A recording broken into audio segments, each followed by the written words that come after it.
Do chicks have groins? Thunder Force, remember it. Hafta sonu yasağı, tam kapanma, kısmi kapanma derken bir sürü detay bir senedir hala aklımızı bulandırıyor olabilir ama bir yandan da Netflix hala evde kalmamızı sağlamak adına bizi eğlendirmeye devam ediyor. Bu videoda size Netflix'in yeni filmi Thunder Force'tan bahsedeceğim ve ardından ben kenara çekileceğim çünkü Anıl Çelikkaya kanalımız için filmin oyuncularıyla ve filmi yönetmeniyle çok keyifli röportajlar yaptı ve ben de sizinle paylaşmak için sabırsızım.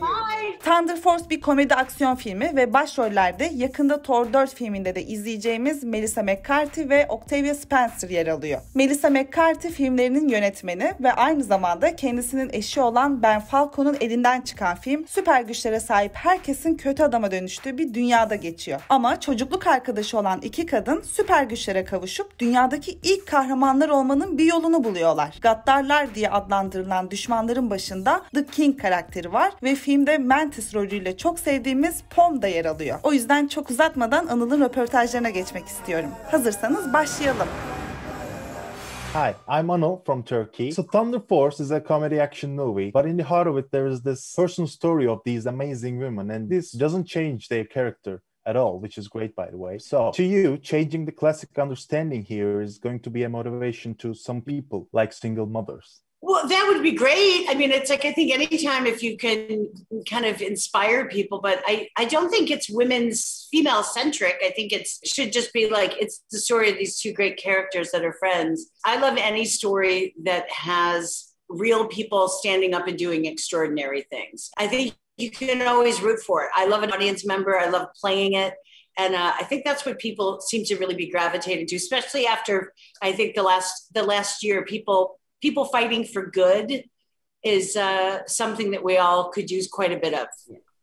I agree with that. That's great. This movie is action-packed, but I always want to know that which scenes was the hardest to shoot, like the backflips on the cars or in any action. Was it all stunt doubles? Mine was 98.9% stunt doubles. Not hers. I didn't know the anything on a wire I love, like the backflips, that's all me. That's the fun of it for me. I love any kind of wire work. And then I've had the same amazing stunt woman, Lucy Romberg, for probably going on 10 years. And she's bionic. So I always do the bad version. She does the good version, then we blend it. But like the flips and all of that stuff, that's me. I used to do gymnastics. So it's like, it's as close as I can get to still doing it. So I'll keep throwing myself around, but it's definitely a partnership. I thought so. Okay, so one thing that haunts me is you eat raw chicken in the movie. And what was it made of? And what was it taste like in real life? Yes, strangely, that was my own idea, which seemed really funny until I had to do it. And I was like, why did I bring it up? Like, what's wrong with me? That's really good. Come on, monster. First of all, it looked amazing. It was not raw chicken, but my God, it looked just like it. The first one was made out of like mung bean or something like that. And that one was tough to get down. And then the second one, I can't remember in the end if it was like Asian pears, but this brilliant woman did to like, you had to break it down, then you had to make like this. And they're like, how do you make it look raw? And it was weeks and weeks. And then when I finally saw it, I was like, oh my God, now I have to eat it. Yeah, it's pretty horrifying. It was amazing to watch. Yes, and somehow I craved watching it. It was weird for me too. Yes, it's troubling. I'm worried about you now. Yeah, me too. Okay, so for the last, your nicknames are great in the movie, by the way. To Hammer and Bingo, I loved it. But if you would pick another nickname for yourself in real life, what would it be? Well, we call Octavia Rock, which is like, that's a pretty badass. How cool is that? Like she goes by Rock and Ben calls me Mooch, which is not that cool. I just sound like a Midwestern guy bowler. So she gets a cool one and I'm like, hey, Mooch. I don't know how. That's great and so lovely, by the way. Okay, that was great. That's my time. And it was lovely to meet you both. You too. You too. Thank you. Thank you. Bye. Do not throw that bus. I can't hear you because I'm literally throwing a bus.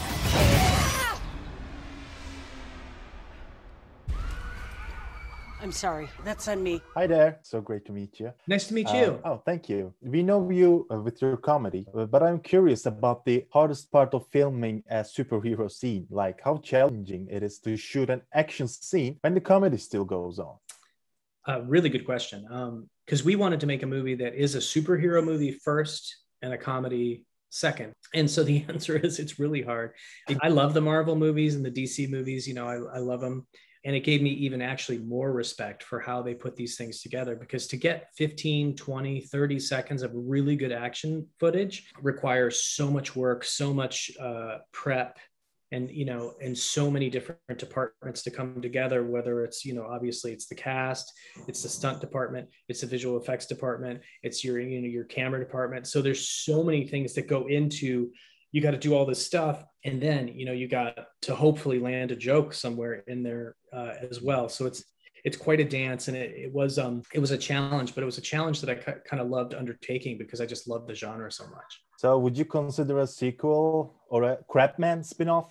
Buddy, just get ready for Crab. It's all about you. You live in your apartment. You do your thing. He's like, oh, God, really? I'm like, yes, you have to do it. No, I would fully do a sequel if it's asked for, and if the audience enjoys it as much as we hope that they do. It would be a lot of fun. So we'll just see where it goes. Also, you changed the perception of the perfect attitude of a classic American hero here. Even this is for comedy. In the beginning, do you see this change as a rebellion act to the classic Hollywood archetype? People might perceive it that way, you know, just because I don't think we've had a movie that features women, you know, in their 40s as the main heroes. But I just wrote from character. I always do. And, you know, obviously I work with Melissa all the time, and Octavia is one of our best friends. So it just became a simple thing of like, oh, I've got two kind of, Melissa would kill me, but two world-class actors, and they're so funny. Let's just make it about them. And then I never really thought about it again. So if that becomes something that people take away from it, awesome, you know, because I'd love to give more roles to different people of, you know, ages and genders and everything else because why should any one set of people get to be superheroes? You know, I was thinking about it too. I was like, in the Marvel canon, which I've grew up with, if someone's a little older, it's usually a guy, right? Professor X, Magneto, Doctor Strange is in his 50s maybe, though Benedict Cumberbatch is probably not quite yet. But anyway, I was like, oh, let's have more ladies doing stuff. It's great. For the last, if you were in Thunder Force, what would be your nickname? Oh, I hope it would be my real nickname, which I encourage you to use, B-Dog the Tree Frog. And so maybe I'd be, maybe if Bateman's half crab, I'd be like half frog. You know, I'd be like able to do frog things, which I guess would not be a super useful power, unless I guess you've got a tongue that could stick stuff. So I would not be a very powerful superhero or villain, but I would be very, I guess, creepy, which is on brand. Oh, B-Dog the Tree Frog. It's yes. Please, that's awesome. Thank you for your time. I'm leaving right now. Thank you.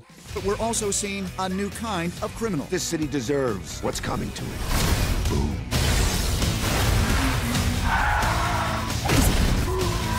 God, what's that smell? It's the suits. We can't wash them. Hi there. I'm Anıl from Turkey. Hello. These miscreants were sociopaths before, but somehow they got together under the wings of the king. And yet the king has this temper somehow that he regrets. They're doing something wrong here. And if you would give any advice to your characters, what would it be?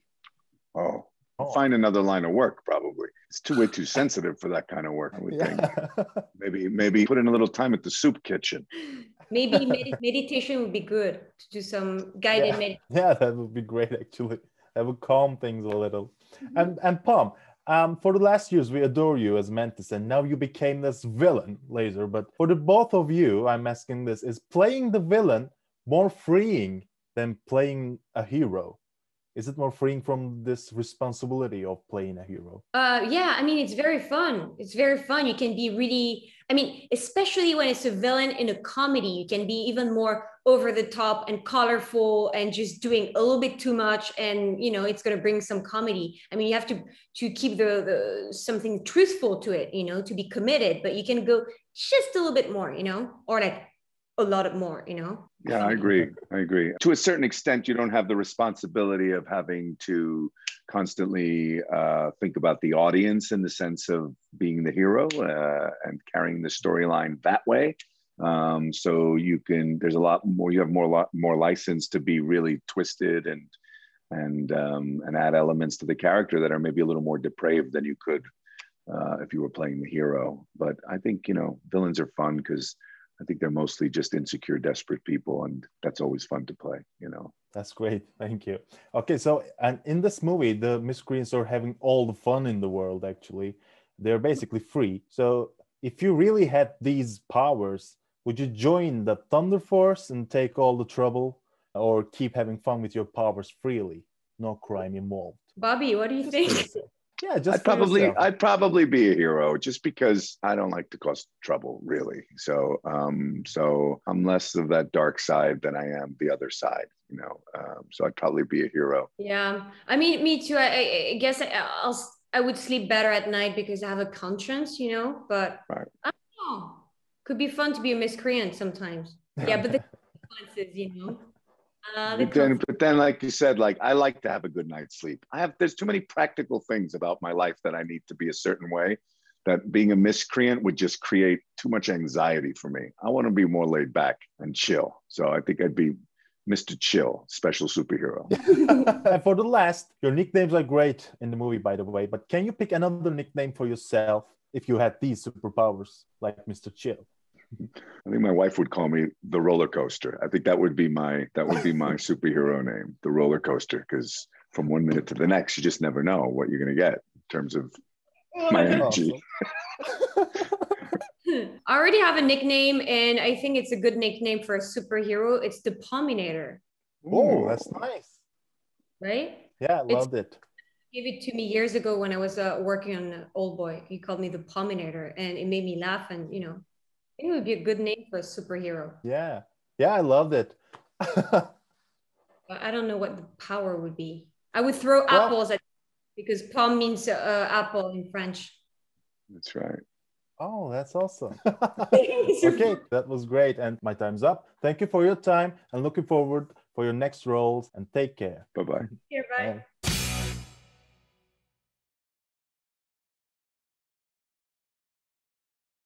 Üzerine fırsatı, etap sürüşmeli, az o sinema